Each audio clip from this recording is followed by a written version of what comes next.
Seorang pemuda di Makassar kembali ditangkap polisi usai ketahuan mencuri di sebuah toko. Pemuda tersebut ternyata baru sebulan bebas dari penjara dengan kasus yang sama. Rekaman kamera pengawas atau CCTV memperlihatkan aksi pencurian di sebuah toko kelontong di Jalan Tarakan, Kecamatan Wajo, Kota Makassar, Sulawesi Selatan. Pelaku menggasak uang tunai 500.000, speaker, serta rokok dari dalam toko kelontong tersebut. Polisi yang lakukan penyelidikan akhirnya menangkap pelaku yang diketahui bernama Aris alias Onda.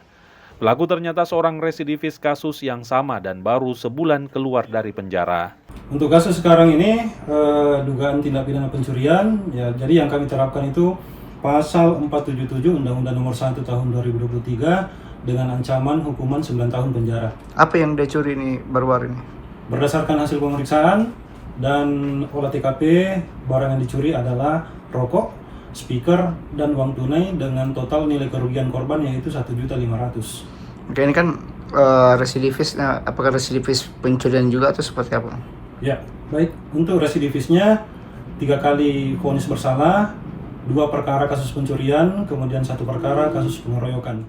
Pelaku kini ditahan dan jalani pemeriksaan lanjutan Polsek Wajo, Makassar. Rama Pratama, Kompas TV Makassar, Sulawesi Selatan.